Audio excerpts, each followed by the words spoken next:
All right, we've got big 49ers news ahead of the NFL draft. The first official 30 visit has been reported by Tony Pauline. It's going to be Harold Fannin Jr., record-setting tight end out of Bowling Green. But don't be fooled by the positional designation. This looks like the 49ers are interested in a potential replacement for Deebo Samuel, who can do a lot of the same things as Deebo was able to do for them, but also separate better.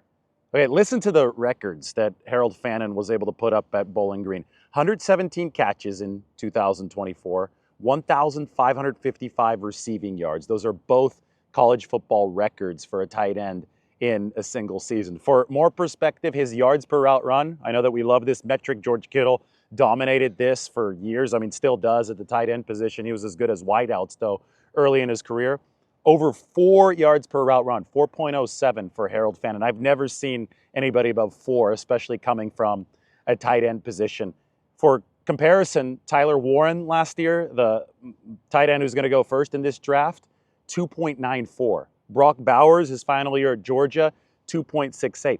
Fannin was 49.9% of Bowling Green's offensive production. So who is this guy? Well, he's 240 pounds. He is too light to be a good inline tight end. So this is not going to be a blocking specialist tight end like Luke Farrell, whom the 49ers signed in free agency. This is somebody who's a little undersized at 6'3", 240, but he's about 25 pounds heavier than Deebo Samuel was when he entered the league. And you got big-time yak with this guy. He's 873 yards after the catch and 34 broken tackles in 2024. But what really, I think, fits for the 49ers and Harold Fannin Jr.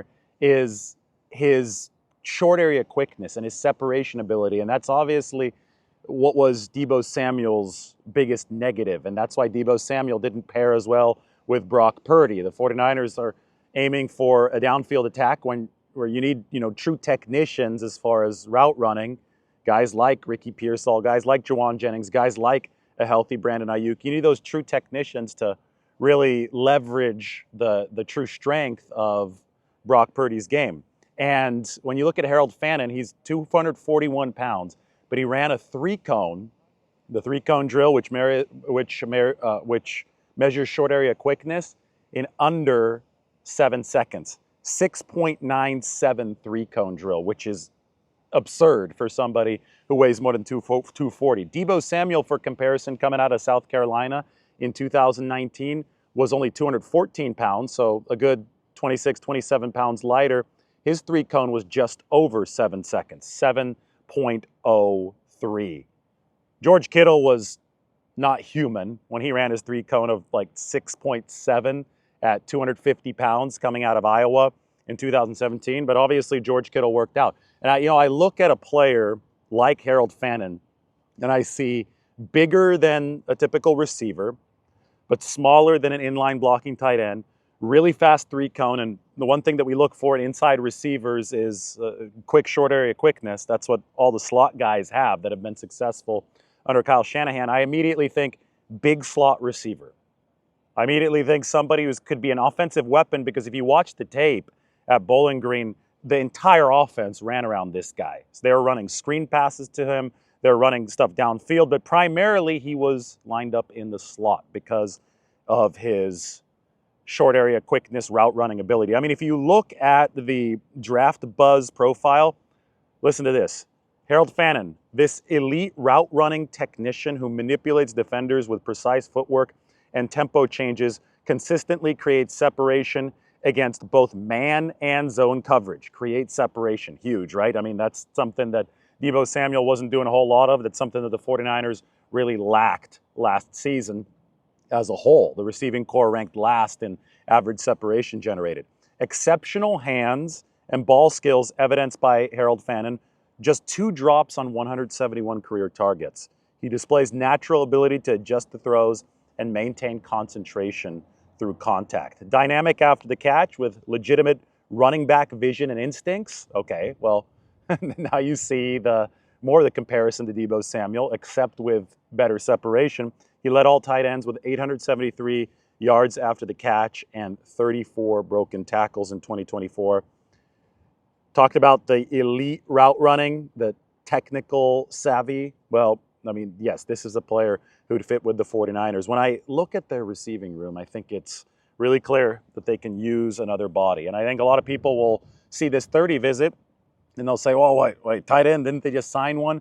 He's a completely different position than Luke Farrell, who only has a handful of catches in his NFL career. Charlie Werner also didn't get his hands on the ball all too much, but he was key for the 49ers in that blocking role. Well, Farrell is here to reprise the Werner role, whereas, yes, you want to reprise some of Deebo Samuel's contribution, but you also want to tailor things more around Brock Purdy, and that's been exactly what the 49ers have been trying to do this offseason. Now, in case you're wondering about these 30 visits, 49ers can officially host 30 prospects before the NFL draft in late April. It's less than a month away. These have proven to be our most reliable indicators or hints of who the 49ers might be drafting. George Kittle, Fred Warner, Deebo Samuel himself, Nick Bosa, Jair Brown, Darrell Luter Jr., Jacob Cowing, and Tatum Bethune, amongst many other 49ers eventual draftees, took 30 visits with the football team. So we're going to get news on a lot more of these over the course of the next few weeks. But the first one coming in now is Harold Fannin Jr., who I believe has the skill set and obviously the track record production in college to make you think that the 49ers might even be pressing the upgrade button on Deebo Samuel right here. The Deebo Samuel they got in 2024. Earlier in his career, Deebo, he ran a 4.4. He was under 4.5. People were intimidated. People didn't want to tackle Deebo Samuel because he was, a load, 220 pounds, and he was running as fast as he did. So, the momentum generated there created fear in defenders. But the 49ers believed that wouldn't be the most sustainable play style. I think that we're seeing some of that come to fruition because ultimately, if you're going to be a battering ram, a bulldozer, that's going to inflict some bruises on others, but it's going to inflict bruises on yourself too. And especially with the switch to Brock Purdy at quarterback, the 49ers, I think, essentially decided that we need more of a separator at that Z wide receiver position. Well, you could take a lot of the best attributes of Deebo Samuel, more size here, 25 pounds heavier at the time of the NFL draft in Harold Fannin Jr., slower straight line speed. He's about as fast as Jawan Jennings, Harold Fannin at a 4.7, but the three-cone ability, under 7 seconds quicker than Deebo Samuel's, could translate to better separation. Going to be fun. In honor of baseball opening day coming tomorrow, I decided to swing by here by McCovey Cove, where you can actually see the statue of Willie McCovey right behind me. And, I had to eat a really good sandwich. We're working on our San Francisco top 10 sandwiches list. Well, actually, we'll do top 5. Maybe we can expand it to top 10. But either way, that's going to be the big video dropping in April, starting to hype that up because this is the best sandwich city in the world. And the godfather of them all, of the gourmet sandwiches, is Ike, who is now over 100 locations nationwide. Started here in San Francisco, the Dutch Crunch, epic.